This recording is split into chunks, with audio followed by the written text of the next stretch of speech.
Glória a Deus. Quero cumprimentar a igreja com a paz do Senhor. Amém? Amém. Os irmãos podem tomar assento. Sou grato a Deus por essa oportunidade de estar aqui para falar sobre a palavra do Senhor, para juntos dividirmos, compartilharmos aquilo que Deus trouxe ao meu coração, agradecendo aqui a confiança de sempre dos nossos pastores. E vamos para mais um momento de reflexão, né? Os irmãos estão percebendo, estou um pouco gripado, né? Já tem acho que mais de 60 dias que eu não ministrava a palavra, e é natural de quando a gente se posiciona e volta, né? Assim, eu não parei por outros motivos, estava trabalhando, né? Tinha período de safra que ainda estava me desligando ali do trabalho onde eu estava. E agora, graças a Deus, o Senhor me concedeu um novo emprego ali, né? Que eu posso estar com maior frequência na casa do Senhor para adorar a Ele. Amém? E semana passada, antes do culto de domingo passado, o papai me perguntou assim: meu filho, você tem uma palavra preparada? Eu falei: ainda não, eu tenho no coração, mas preparada não tá não, preciso que, né, fazer o esboço ainda e tudo. Então fiquei para este domingo. E a semana sempre é complicada, né, quando a gente se dispõe a fazer a obra do Senhor. Adoeci de ontem para hoje a tarde toda, falando com meu pai ali, colocando sangue pelo nariz, porque nesse tempo seco e quente, irmãos, o meu organismo sofre demais. O problema não está em mim, eu que estou no lugar errado, devia estar ao lado do mar, né? Vivendo ali. Eu sei que eu estou no lugar errado por enquanto, mas vai que Deus me concede a oportunidade um dia de morar perto da praia, né? Não vou passar por isso mais. Mas enfim, já testemunhando, falei com meu pai: ó, eu vou. E vai ser feita a obra do Senhor. Senta aqui que nós vamos conversar. A mensagem é essa. Aí fui passando a mensagem para ele. Se porventura eu precisar interromper, o senhor continua. Tá aqui. E vamos para mais uma, né? Graças a Deus. Queridos, hoje nós temos uma mensagem mais em um formato talvez de um estudo. Porque há uns 15 dias Deus colocou essa palavra no meu coração, quando eu estava meditando no meu devocional pela manhã. E quantas vezes eu passei por Romanos 12 e não percebi que Romanos 12 é absolutamente o manual da vida do cristão. Às vezes a gente passa, mas Deus quer entregar para a gente ali no momento certo, aquilo que a gente precisa refletir. Então, todas as vezes que eu passava por Romanos, eu não imaginava a dimensão do que era Romanos 12 para a nossa vida, para o nosso comportamento como cristão. Mas nós vamos começar lá do 1. Fique tranquilo que nós vamos ler só 12 capítulos hoje, amém? Diferente de outras cartas escritas para corrigir problemas específicos, Romanos funciona como um tratado teológico profundo para alguns fins. Quais fins são esses? Definir a justificação pela fé. Paulo queria explicar nessa carta aos Romanos que a salvação é um dom gratuito de Deus recebido pela fé em Jesus Cristo e não pelo cumprimento das obras da lei. Segundo objetivo, defender o seu ensinamento, esclarecer a teologia diante de possíveis acusações ou distorções dos seus adversários. E o terceiro, solidificar a doutrina cristã, que é o que nós vamos trabalhar hoje, sobre o manual do cristão. Deixar os romanos cientes das linhas mestras do evangelho antes da sua chegada. O que eu refleti nesse momento que eu estava fazendo esse esboço? Eu pensei assim: se por algum motivo a Bíblia tivesse sido extinta, e se nós lemos Romanos de 1 ao 12, nós tínhamos o suficiente para levar vidas ao céu, para pregar a palavra do Senhor e para chegar também aos céus. Irmãos, a palavra do Senhor é riquíssima. Veja bem, dividi em 5 pontos aqui o que acontece do capítulo 1 até o capítulo 12. E o primeiro ponto é o problema, a culpa universal. Romanos capítulo 1, deixa eu ir daqui. Romanos capítulo 1, versículo 3, a palavra do Senhor diz assim, versículo 3, a palavra diz assim: acerca do meu filho Jesus Cristo, nosso Senhor, que foi feito de semente de Davi segundo a carne, declarou ser filho de Deus com poder, segundo o Espírito de santidade, pela ressurreição dos mortos. Aqui está a saudação de Paulo a essa carta. Paulo começa estabelecendo que toda humanidade, a partir desse momento que ele vem trazendo, a humanidade está perdida, encontra-se perdida. Do capítulo 1 ao capítulo 3 nós vamos ver isso. No capítulo 1, os gentios, ou seja, os não-judeus, são culpados por ignorarem a Deus através da criação e caíram na idolatria da imoralidade. Versículos 26 e 27. A palavra do Senhor nos diz assim, hoje vai ser Bíblia, viu? A palavra do Senhor nos diz assim: por essa causa Deus os entregou às afeições vis, porque até as mulheres mudaram o uso natural para aquele que é contrário à natureza. E semelhante também os homens, deixando o uso natural da mulher, se inflamaram em sua luxúria uns para com os outros, homens com homens, praticando o que é indecente e recebendo em si mesmos a recompensa adequada pelo erro. Ou seja, aqui Paulo está falando sobre a culpa, sobre a transgressão, sobre a idolatria, sobre tudo aquilo que acontece até hoje. Qualquer semelhança é mera coincidência, né? No caso, a palavra do Senhor aqui não é coincidência, a palavra do Senhor ela é viva, eficaz e atualizada. Tudo que estava acontecendo aqui, o Senhor traz aos nossos ouvidos e ao nosso coração hoje, para que nós possamos entender como nós precisamos nos comportar, viver para Cristo de uma maneira diferente. No capítulo 2, os judeus também são culpados. Ter a lei ou a circuncisão não os salva, pois eles também falham em cumpri-la. Capítulo 2, versículo 29. Mas é judeu o que é no interior. E a circuncisão é a do coração, pelo Espírito e pela palavra, cujo louvor não é de homens, mas de Deus. Quantos hábitos antigos nós estamos trazendo lá de trás na nossa cultura errada que nós temos para servir a Deus? Aqui eles estavam preocupados com a circuncisão, com a lei, e muitas vezes trazendo para a nossa reflexão, para a nossa atualidade, nós estamos preocupados com o quê? Com os vícios que nós temos. Às vezes a gente pega e faz a gente peca tanto em alguma coisa, que quando a gente está recorrente nesse pecado, a gente já não sente mais que é um pecado. É como a minha irmã disse, é o nosso pecadinho de estimação, né? Você vai pecando e aquilo se torna algo natural para a sua vida. Ou seja, não, mas se eu cumprir aquilo que diz aqui, eu posso ignorar o que diz lá na frente? Não.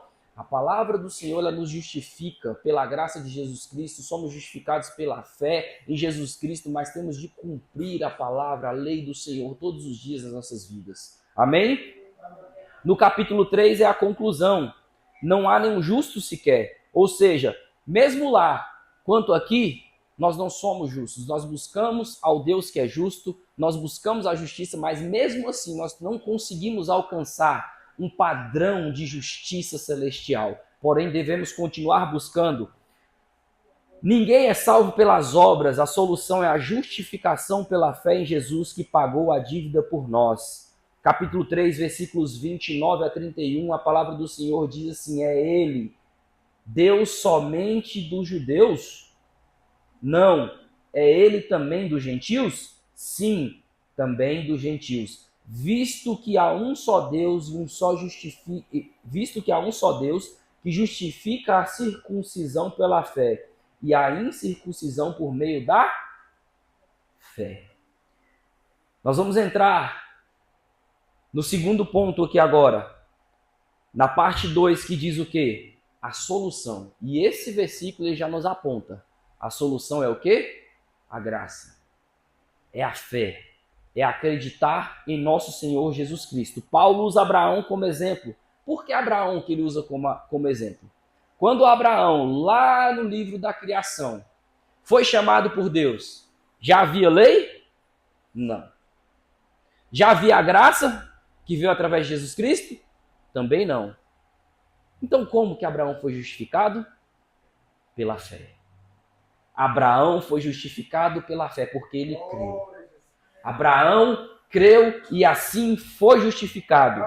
A justificativa paz com Deus e esperança faz o contraste entre Abraão, que trouxe o pecado, o contraste entre Adão, que trouxe o pecado, e Cristo, que trouxe a vida.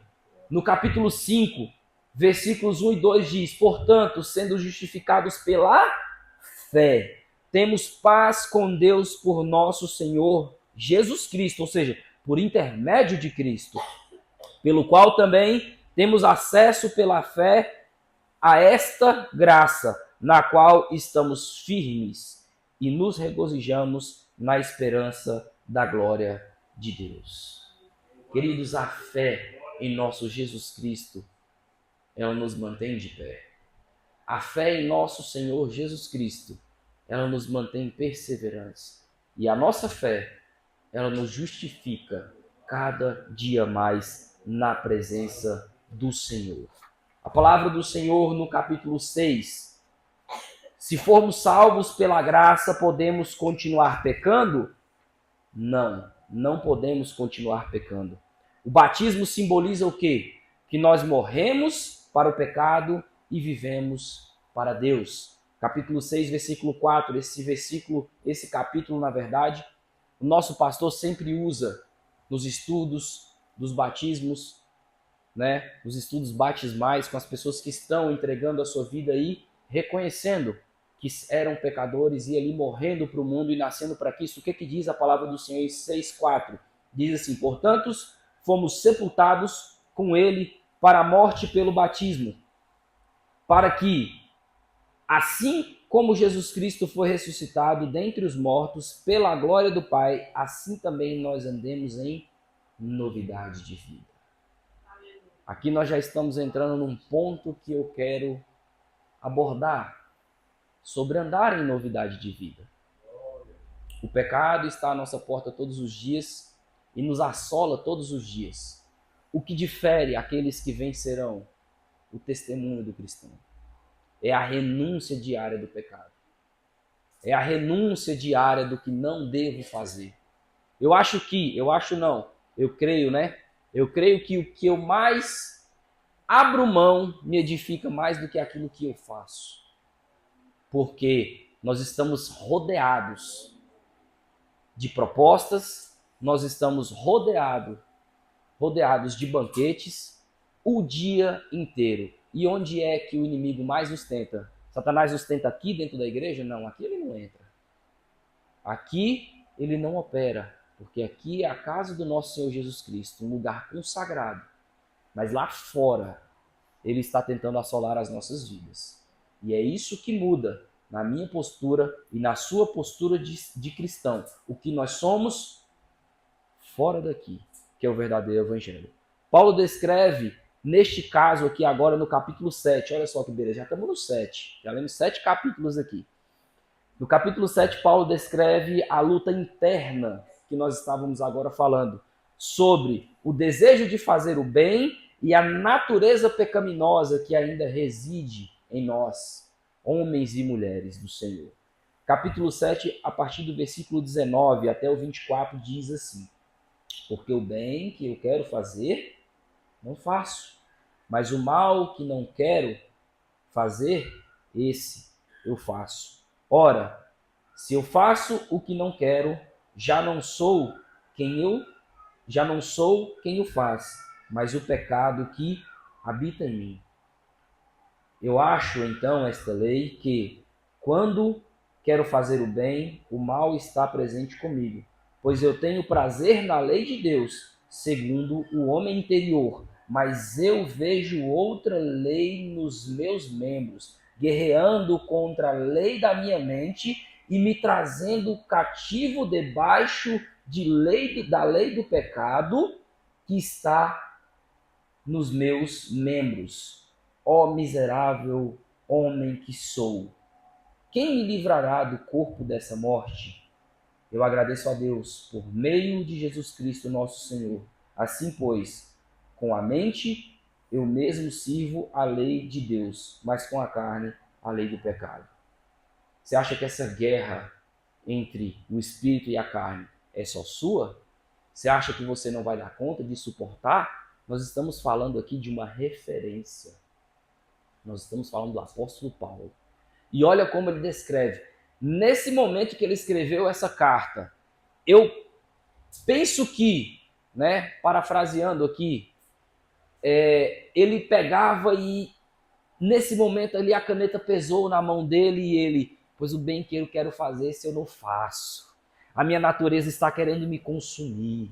Eu não estou dando conta. O pecado está à minha porta. Todo dia está me rodeando. É uma briga entre a minha carne. É uma briga entre o meu espírito. E é difícil de vencer.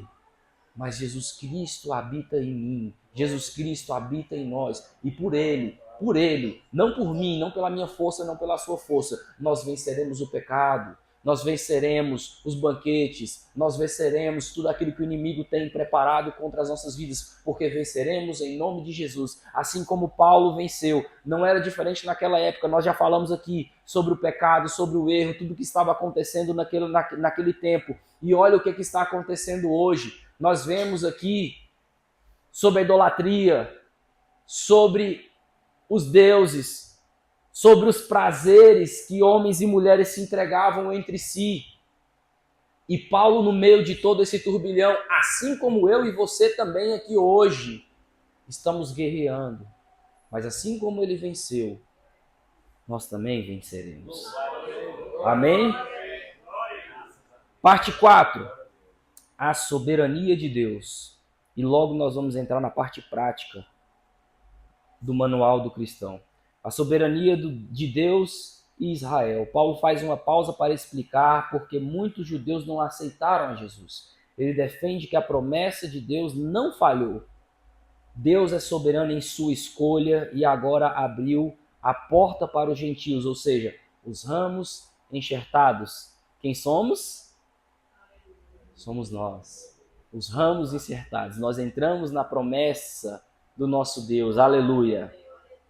Mas ainda tem um plano de misericórdia para Israel.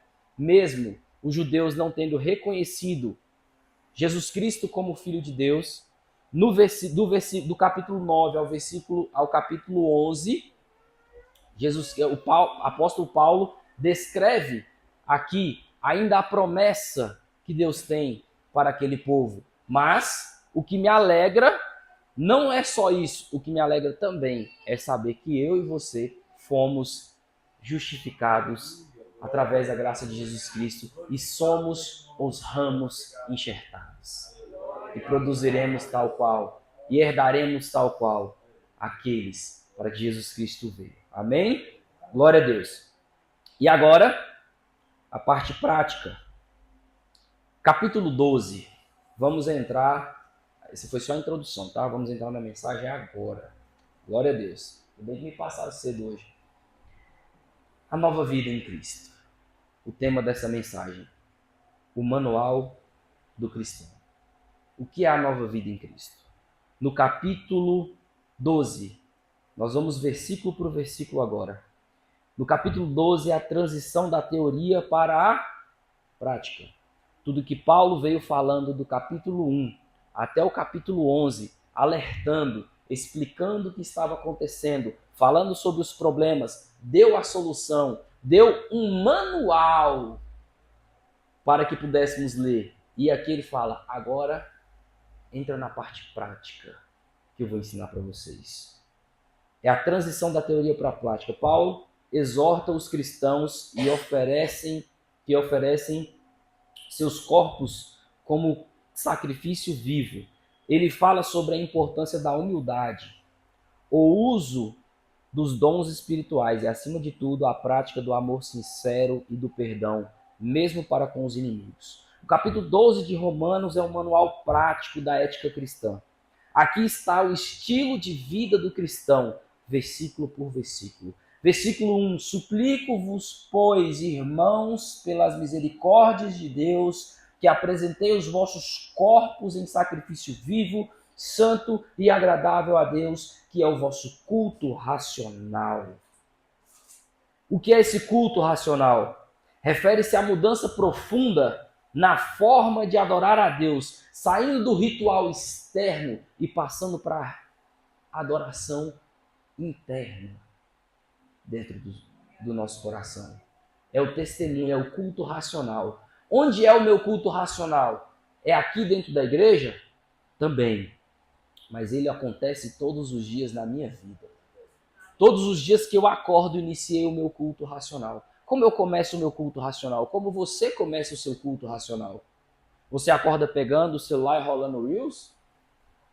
Você acorda olhando o WhatsApp e respondendo às pessoas? Ou você já começa o seu culto racional adorando ao Senhor? Lendo um versículo, orando, fazendo o seu devocional para iniciar o seu dia?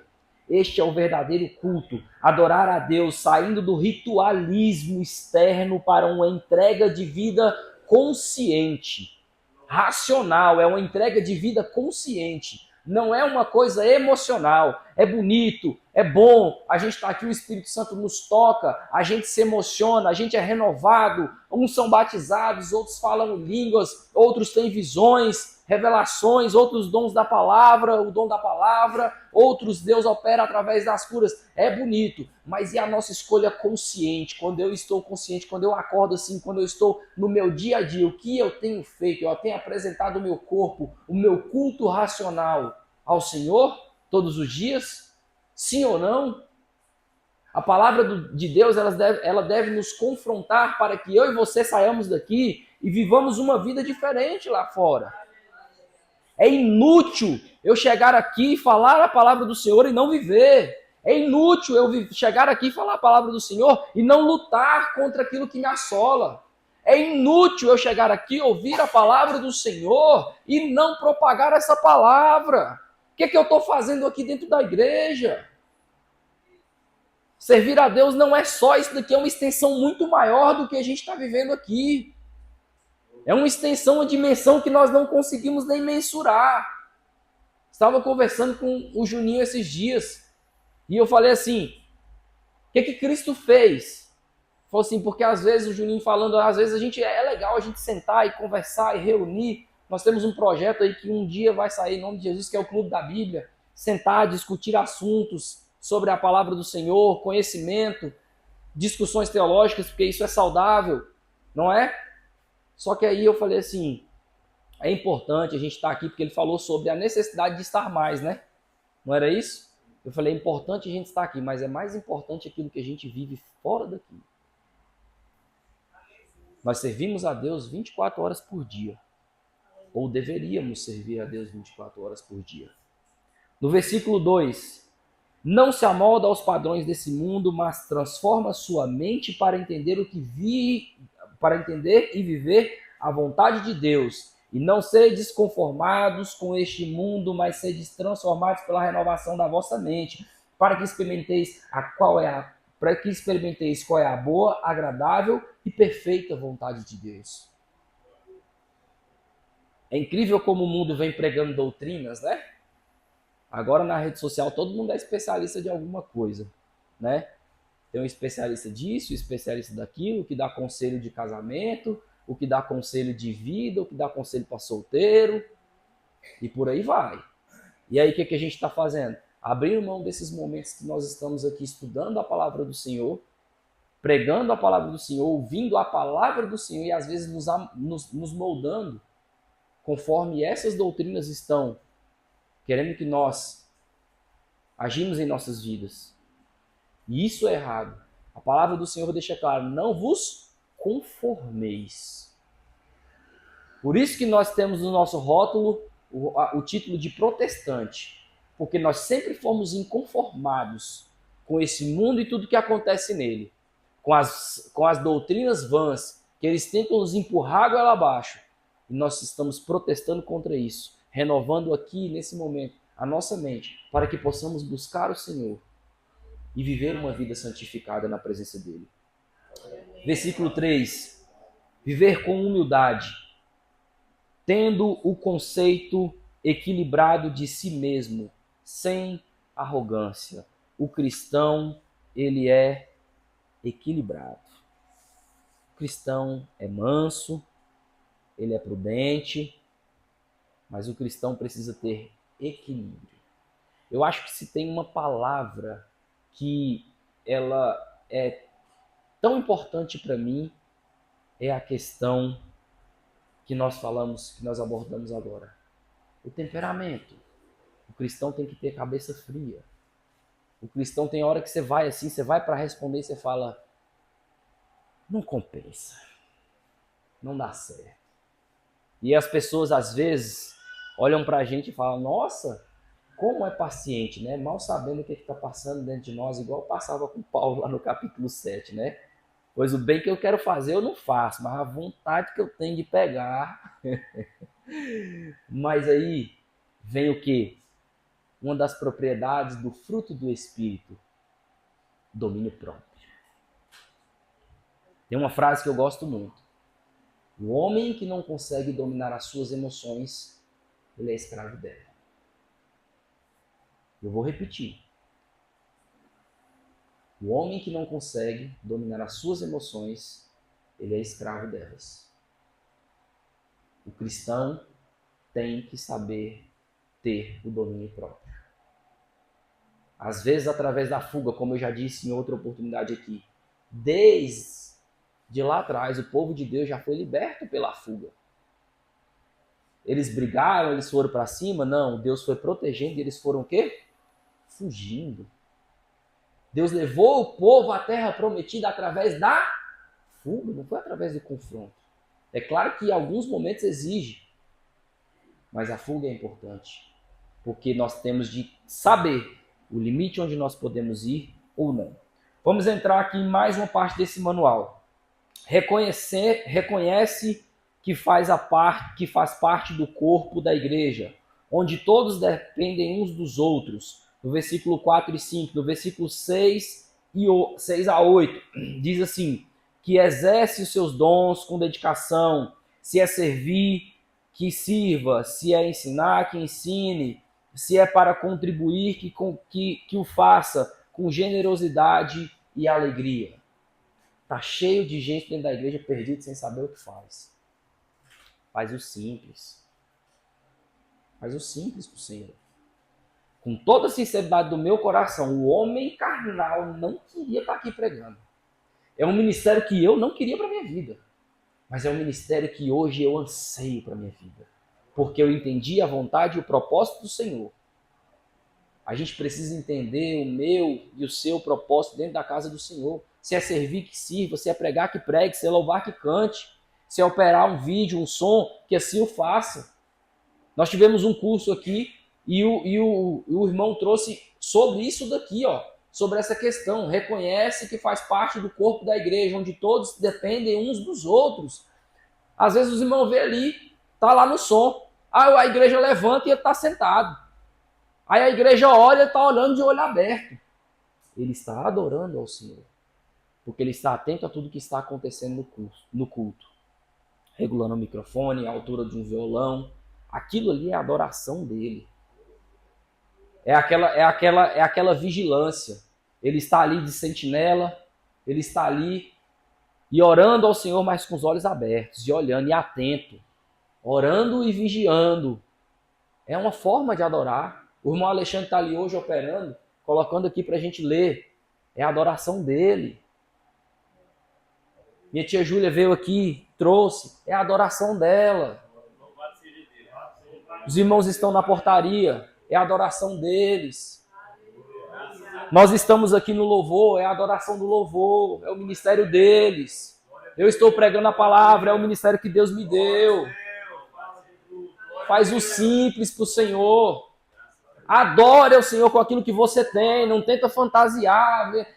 Não, Deus criou cada um para o ministério. Deus não criou braço para ser perna, perna para ser braço, pescoço para ser canela. Se coloca na posição de vaso. Todos aqui são adoradores. Você acha que eu que estou pregando aqui tem uma diferença na adoração do irmão Ismael que está lá no som hoje? Não tem. Deus está recebendo a minha adoração e a adoração dele, através dele. A palavra do Senhor está sendo edificada aqui, e através da minha vida também, através da sua também, através do Juninho que está aqui gravando. Tudo é adoração. Não viaja não. Faz o simples para o Senhor. Faz aquilo que Deus te chamou para fazer. Se é servir, que o sirva. Seu galardão não vai ser menor no ato do serviço, no ato de trazer uma água, no ato de limpar a igreja ou de ir numa portaria do que quem está aqui pregando, não. Entenda isso. Quando você entender isso, você vai sentir a presença do Senhor até num pano que você passar nesse banco. Aleluia. Porque isso é adoração para o Senhor. A gente quer fazer muito e acaba não fazendo nada, não fazendo simples para o Senhor. E é isso aqui que Paulo vem nesse manual aqui do cristão e fala, faça. Deus criou cada um para um ministério. Saiba o ministério. Tem gente que, igual as irmãs aqui do ciclo de oração. Quantas vezes eu vejo a Stephanie, que nós estamos aqui louvando, e ela está lá no fundo da igreja, caminha para um lado, aleluia, caminha para o outro, e ora. É a intercessão que está acontecendo. Vidas estão sendo transformadas através dessa oração. Aí às vezes eu quero estar aqui cantando se o meu ministério é aquele. E eu preciso executar o meu ministério, fazer a obra do Senhor naquilo que fui chamado. Glória a Deus. Versículo 9. Pratique um amor sem fingimento, destacando o mal, apegando-se firmes ao que é bom. No versículo 10, a palavra do Senhor diz assim, dedica afeição fraternal aos outros, preferindo dar honra aos irmãos antes de si mesmo. O que nós estamos vivendo aqui é um amor fraternal. Isso aqui é uma família. Eu fiquei tão feliz quando o meu pai estava aqui falando do Eli, dando honra à atitude que ele teve. Se colocando o meu irmão, primeiro o meu irmão, parabéns pelo que você fez. Que o Senhor te abençoe, permaneça firme. Isso é uma honra. Estava honrando o irmão e eu falei, é isso. Nós precisamos servir ao Senhor e servir ao meu irmão também. Através do ato de servir o meu irmão, eu também sirvo ao Senhor. Versículo 11. Mantenha o fervor espiritual. O que diz o versículo 11 aqui? Não sejais negligentes nas atividades, ferventes no espírito, servindo ao Senhor. Mantenha o fervor espiritual, servindo ao Senhor com dedicação e sem preguiça. Hoje eu tenho que ir para a igreja. Você não tem, não. Você não é obrigado, não. Você precisa. Isso aqui é uma necessidade espiritual. Ter você não tem. Você tem, sabe o que você tem? Um livre-arbítrio. Queria eu não ter. Acho que era até melhor que não tivesse livre-arbítrio. Deus me criou, me serve, e é isso aqui, você não vai poder fazer outra coisa. E pronto, e eu não ia ter como sair daquilo. Seria bem mais fácil, né? Mas não é assim. É uma escolha que eu e você temos que fazer todos os dias. Sem preguiça para a obra do Senhor. É dormir mais tarde, é levantar mais cedo, é receber, às vezes, um convite para pregar. Sua agenda no trabalho está apertada, dorme mais tarde, medita 30 minutos a mais hoje, 30 minutos a mais amanhã, monta seu esboço, faz a tua pregação, ensaia o teu louvor. É isso. Aí marca um ensaio.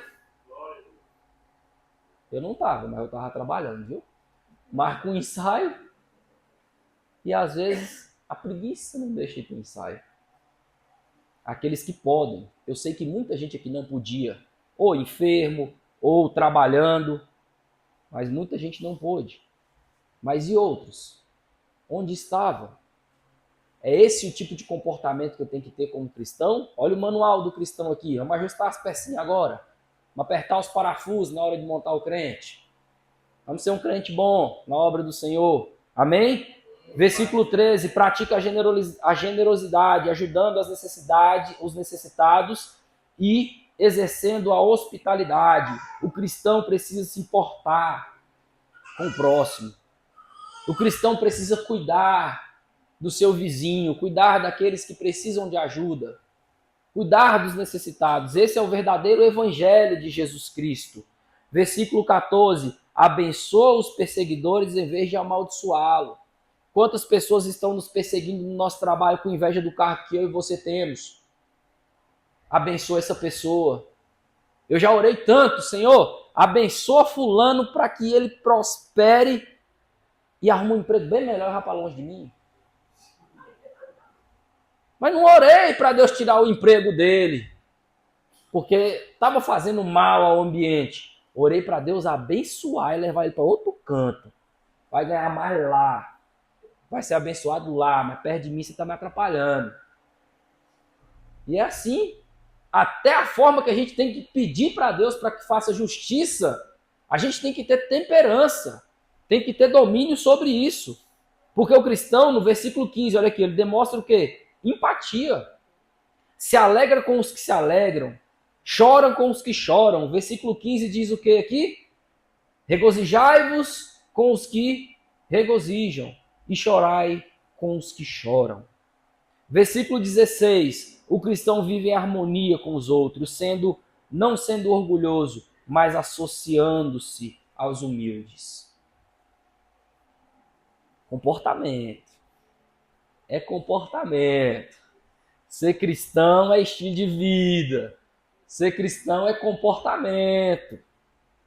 Ser cristão é ter o Espírito Santo, é saber falar, saber calar, saber agir, saber não agir, saber confrontar, saber correr. A vida do crente é comportamento. Não é só o que eu faço aqui. 17. Não retribui o mal com o mal, mas se esforça para fazer o que é correto perante todos. 18. Faz todo o possível para viver em paz com todos. Engole muita coisa. Passa por cima do ego. O cristão não pode ter ego inflado, não. O cristão tem que... O que a palavra diz? Aquele que se humilhar será exaltado. É nessa parte aqui que entra, olha só.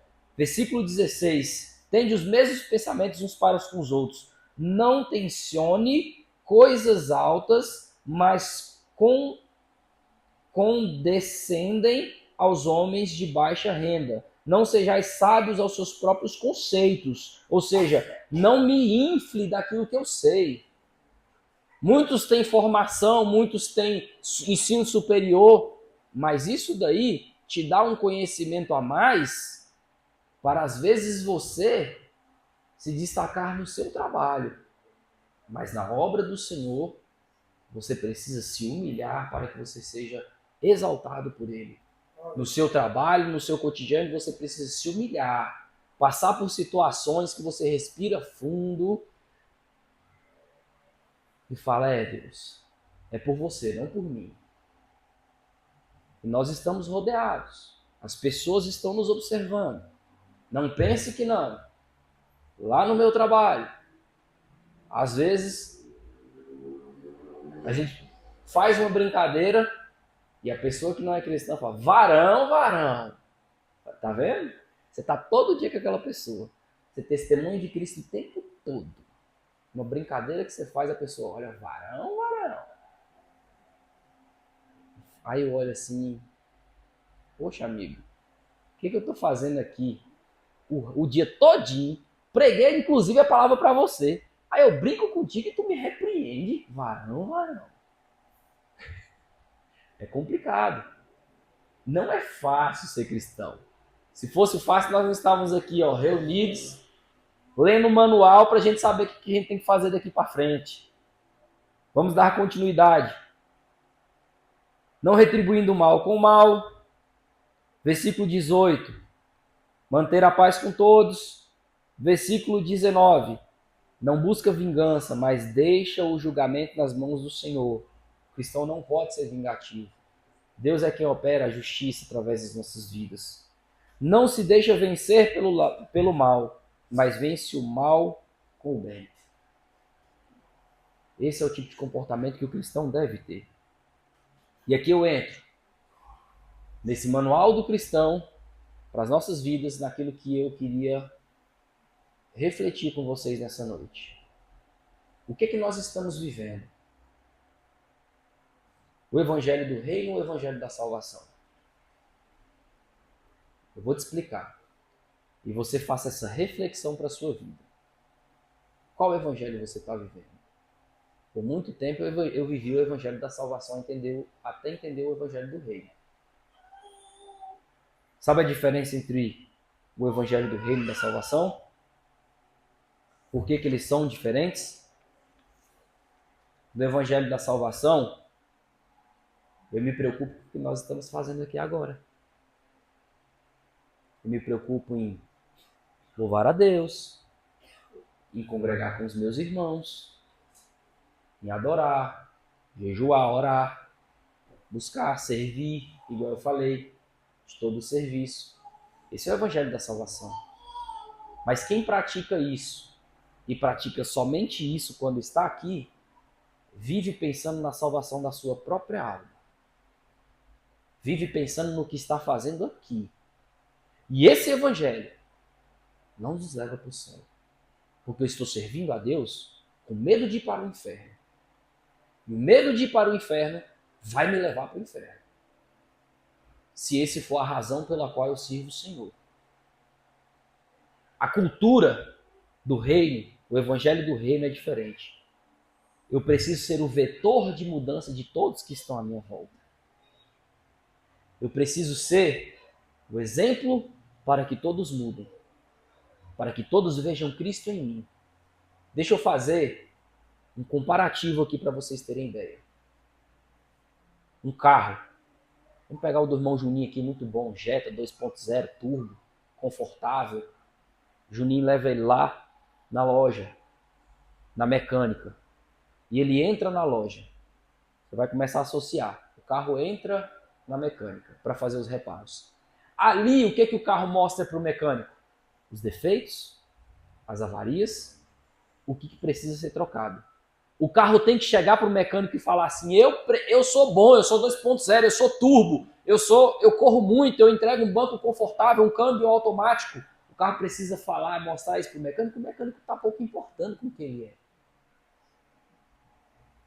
Tá pegando aí, né? Aí o mecânico vai lá e faz o quê? Os ajustes. O mecânico vai lá e faz os reparos. E aí ele sai da oficina. E é lá fora que ele entrega tudo o que ele foi feito para fazer. É lá fora que ele vai entregar a potência, o conforto, a comodidade, a segurança, a estabilidade. É lá fora. Você entendeu? A cultura do reino é Cristo em mim. A cultura do reino é pregar o evangelho por onde eu for. E através da cultura do reino levar vidas à salvação, almas à salvação. E eu preciso viver dessa forma, porque não é aqui que eu vou conseguir salvar algumas vidas. São poucos que entram por essa porta e aceitam a Jesus. Mas são muitos que nós estamos perdendo lá fora, porque estamos negligenciando pregar a palavra do Senhor. Porque estamos negligentes no exemplo de Cristo. Veja bem o que Pedro diz em Atos 10, descrevendo que Jesus andou por toda a Galileia, expulsando demônios, curando os enfermos e fazendo o bem. Essa é a cultura do reino. Olha o manual prontinho para a gente executar. É isso que Jesus Cristo veio e ele fez o exemplo. Eu andei, eu expulsei demônios, eu curei enfermos, eu preguei o evangelho, eu morri por vocês e eu fui ressuscitado ao terceiro dia, estou nos céus. Vivam essa cultura. Olha o que Paulo nos descreve aqui em Romanos do capítulo 1 até o capítulo 12. Ele nos dá todo o manual para que nós possamos servir ao Senhor. Aí vem aqui Pedro em Atos 10, descrevendo e fala que Jesus andou por toda a Galileia. Jesus não falou assim, Jesus reuniu todos dentro de uma igreja na Galileia, não. Andou por toda a Galileia. Pregou a palavra do Pai, expulsando os demônios, curando os enfermos e fazendo o bem. Não é aqui que você vai entregar tudo aquilo que você precisa entregar para ser feito. É lá. Essa é a cultura do reino. Esse é o manual do cristão. É o que nós precisamos fazer para alcançar a salvação. Não por medo do inferno, mas por amor a Cristo. Por renúncia. Por viver aquilo que Deus nos fez para viver. Apertou os parafusos aqui hoje? Mostrou o seu defeito para o mecânico? Foi reparado? Tenha uma boa semana. Mostra para que você veio. Tá? A partir daquele momento que você sai por aquela porta, mostra por que você veio a esse mundo. Mostra por que você carrega a marca de Cristo. Viva o Evangelho do Reino. Eu faço votos de amor, graça e paz, e que Deus abençoe a sua vida. As palmas do Senhor. Amém?